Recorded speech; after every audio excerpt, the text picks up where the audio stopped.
आजची आपली रेसिपी आहे कढीपत्ता आणि जवसची चटणी। भरपूर लोकांना जेवताना किंवा काहीही खात असतील, भाजी चपाती असो काहीही असो, त्यांना चटण्यांचे प्रकार हे खूप आवडतात। तर मग ही रेसिपी त्यांच्यासाठीच आहे। आणि मोस्टली जे कढीपत्ता वगैरे हे खात नाहीत, ज्या वस्तू आपण ज्या दररोज जेवणामध्ये फोडणीमध्ये वापरतो त्या वस्तू खात नाहीत, त्यांच्यासाठी ही रेसिपी खूपच उपयुक्त आहे। खास करून लहान मुलांसाठी, जे मुलं कढीपत्ता वगैरे बाजूला साईडला काढून ठेवतात। तर इथे मी कढीपत्ता घेतलेला आहे। तर हा गावठी कढीपत्ता आहे, घरचा कढीपत्ता आहे हा। मम्मीकडून आणलेला होता मी हा कढीपत्ता गावावरून येताना। तर तो मी धुवून असा सुकायला न ठेवता मी फ्रीजमध्ये ठेवलेला होता, जेणेकरून तो थोडासा असा पाणी पण निघून जाईल आणि मोकळा राहील म्हणून। तर त्यासाठी लागणारं इथे मी साहित्य तुम्हाला दाखवत आहे। तर इथे मी शेंगदाणे घेतलेत अर्धी वाटी मी इथे तीळ घेतलेली आहे।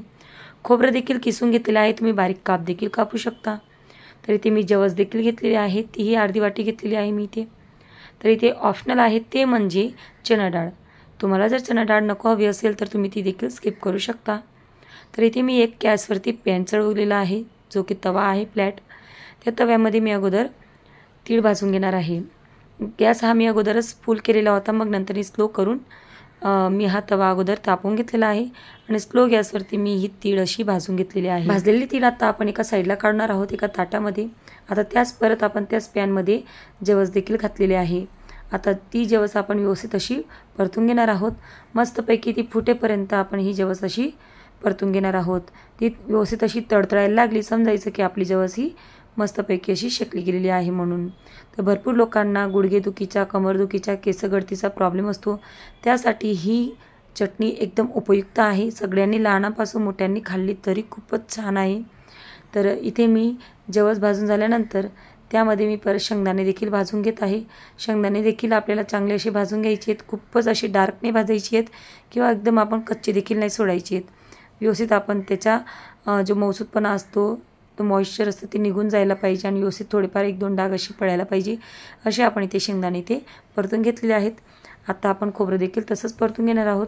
खोबरं देखील आपण असं थोडंसं गोल्डनसारखं असं परतून घेणार आहोत। आता इथे आपलं खोबरं देखील असं मस्तपैकी भाजून झालेलं आहे। आता यामध्ये आपण थोडंसं तेल टाकणार आहोत आणि त्यानंतर मग आपण जी चणा डाळ होती ती आपण त्यामध्ये व्यवस्थित अशी खरपूस भाजून घेणार आहोत। चणा डाळ ही कोरडी भाजली गेली नसती, म्हणून त्यामध्ये आपण थोडेसे तेलाचा वापर केलेला आहे।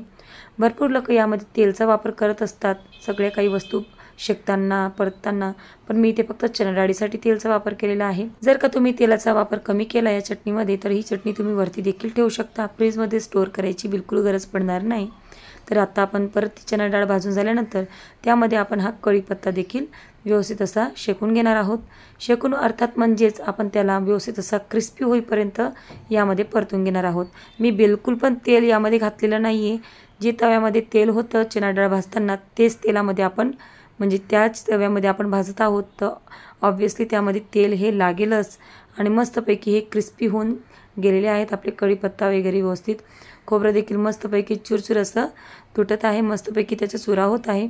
कढीपत्ता देखील आपला व्यवस्थित असा मस्तपैकी कडक झालेला आहे। तर आत्ता आपण हे सगळं साहित्य असं गार होऊ द्यायचं आहे। हे सगळं काही भाजून झाल्यानंतर, गार झाल्यानंतर आपण त्यामध्ये लसूण टाकायचं आहे आणि लसूण टाकून झाल्यानंतर आपण ते मिक्सरच्या भांड्यात सगळं सारणी काढून घ्यायचं आहे।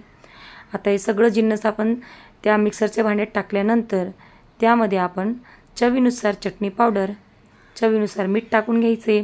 तर इथे मी 2 चमचे चटणी पावडर आणि 1.5 चमचा इथे मी मीठ घातलेलं आहे। तर इथे तुम्ही किती तुम्हाला तिखट हवं आहे किंवा किती तुम्हाला फिकं हवं आहे यानुसार चटणी पावडर आणि मीठ हे घालायचं आहे। आता त्यामध्ये मी चिंचेच्या ऐवजी इथे आमचूर पावडर घातलेलं आहे। भरपूर लोक चिंच घालत असतात, पण मी इथे आमचूर पावडर घातलेली आणि त्याची टेस्ट देखील एकदम भन्नाट आलेली आहे। नक्की रेसिपी ट्राय करा। आणि त्यामध्ये मी आता जिरं देखील घातलेलं आहे। जिरं ऑप्शनल आहे, तुम्हाला घालायचे तर घालू शकता, नसेल तर तुम्ही स्किप देखील करू शकता किंवा तुम्ही ते भाजू देखील शकता। भाजून देखील घालायचे, तुम्ही तसं देखील भाजू शकता। तर इथे मी ही चटणी व्यवस्थित अशी मिक्सरच्या भांड्यात वाटून घेतलेली आहे। तिळाच्या चटणीपेक्षा देखील सुंदर अशी या चटणीची चव आहे, कारण यामध्ये खोबरं, शेंगदाणे, तीळ, जवस सगळ्या गोष्टींचा समावेश केलेला आहे आपण। आणि त्याचबरोबर ही चटणी देखील बहुउपयोगी आहे, कारण याचे फायदे देखील अगणित आहेत आणि त्याचबरोबर भरपूर समस्यावरती ही फायदेशीर ठरते। तर नक्की ही रेसिपी ट्राय करा, कारण केस गळती, डोळ्यांची रोशनी यावरती कढीपत्ता जेवढं काम करतो तेवढंच कंबरदुखी, हाडंदुखी यावरती आपल्याला जवस देखील खूपच फायदेशीर आहे.